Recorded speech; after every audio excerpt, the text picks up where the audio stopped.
omahe kula to. Iya. Kalau bukan jambak sama dikluk yang ditangkletke mawon. Putranipun sinuwun badhe marak pengen ketemu bapake.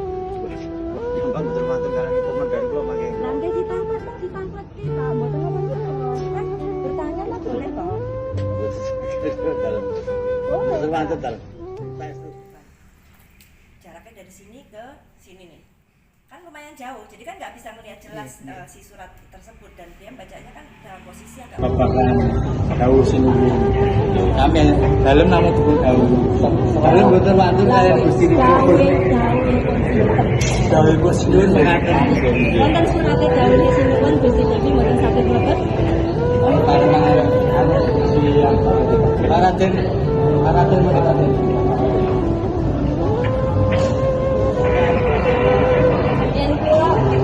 Yen kula saged maca dawuhe sinuwun Gusti Dewi mboten saged mlebet.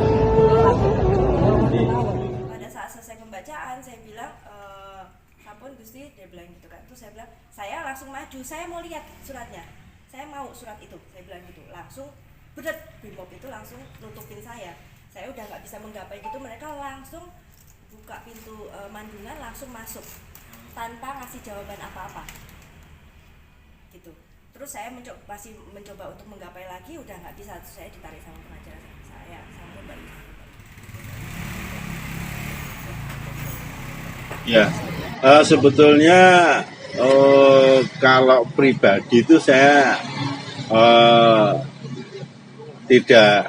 tidak nyampuri. Namun karena ada pesan dari leluhur, nanti sebagai undang-undang juga sebetulnya. Kalau Sultan Agung itu di buku Sastra Gendingnya berbunyi tan inakenan darah yen tan uruhing sastra lan gendinge.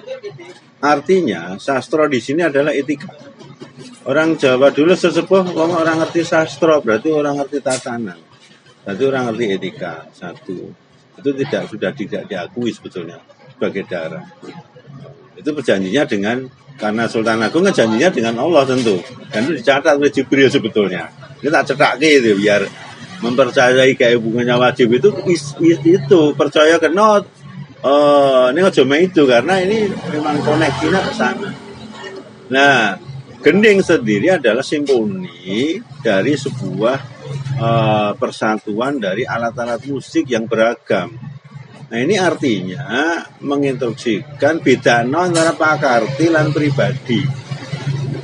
Artinya aku neng keraton sebagai birokrasi sebagai negara, aku nyambut gawe. Ini pribadi gue memang sedulurku ke anakku ya. Tapi ya jangan dicampur. Kalau pribadi dicampur dengan gawean itu rusak nanti, ruwet akhirnya.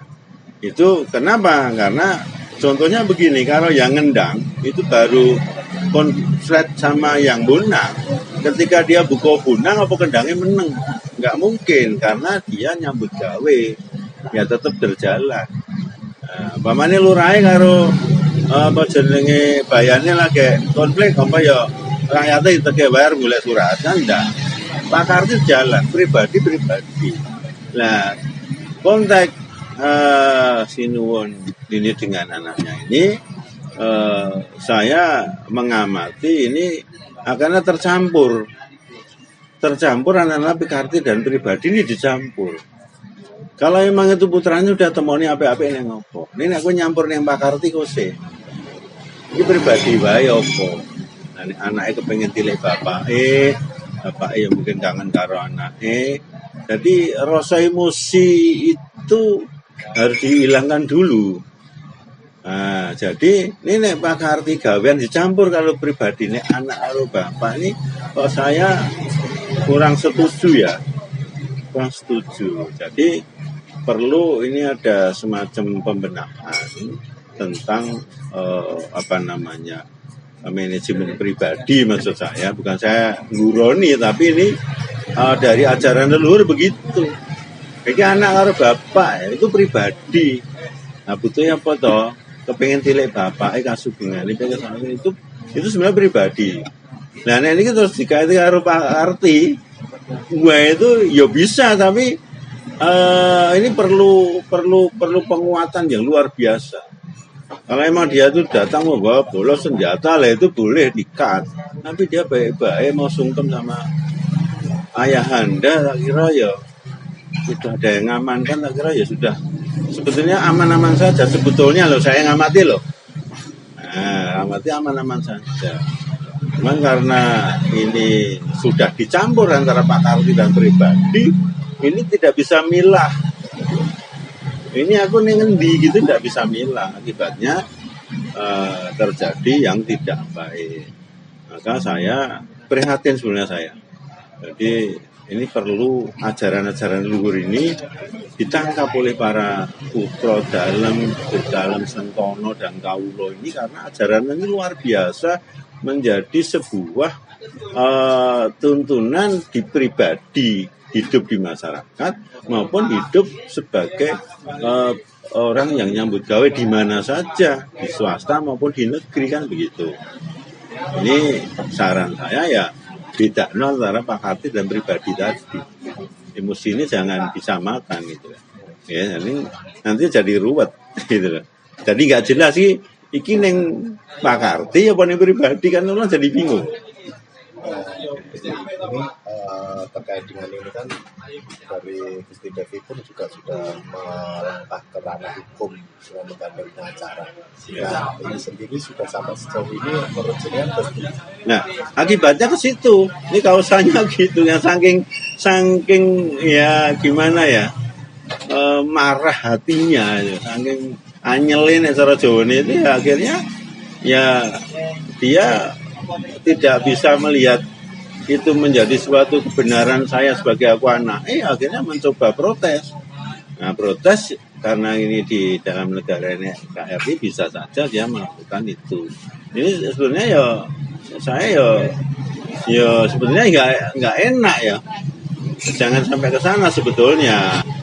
Tetapi ya gimana orang banyak itu ya monggo. Tapi kalau lawyernya nanti bisa nyarankan untuk menemui, sudah selesai, saya kan tidak masalah. Tapi kalau ini angel-angelnya terjadi hal yang tidak diinginkan, ya tidak bagus. Itu loh. Ini semua itu sebetulnya sedang diuji oleh leluhur maupun oleh Allah itu sendiri sebetulnya. Jadi semua lelakon ini memang kita tangkap sebagai ujian generasi berikut ini untuk menempa di zaman yang sudah sangat salin ini. Maka ini perlu mencari ulang-ulang leluhur yang akhirnya bisa berlaku di nut zaman kelakon ini. Inilah yang perlu ditangkap. Maka PP12 instruksi boleh ono jati dirimu masing-masing.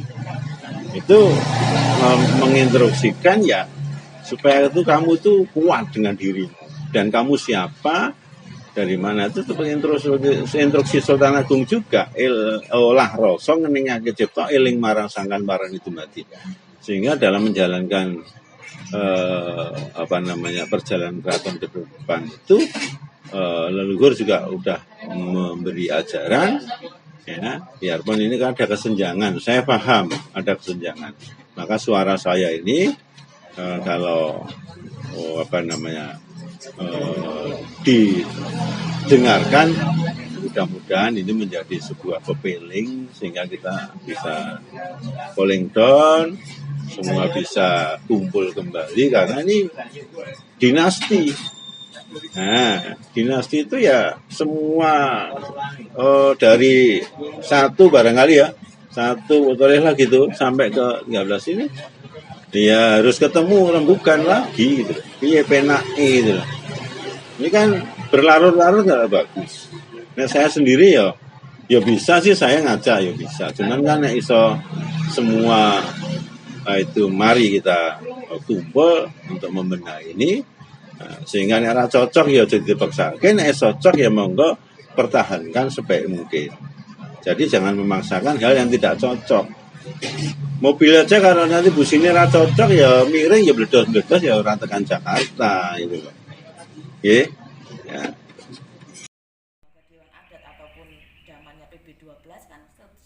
satu sekarang saking bingung deh ketakutan entah ketakutan apa di enek sing jogot tutup anu sebelah kene entuk ngene kene mau pejabat tok begitu enek apa banyak sekali wartawan yang meliput itu gitu. Tapi saya nggak tahu kenapa beritanya nggak keluar sama sekali. Saya dia kan kalau masih pulang sering pulang ke Solo dia ketok pintu nggak pernah itu.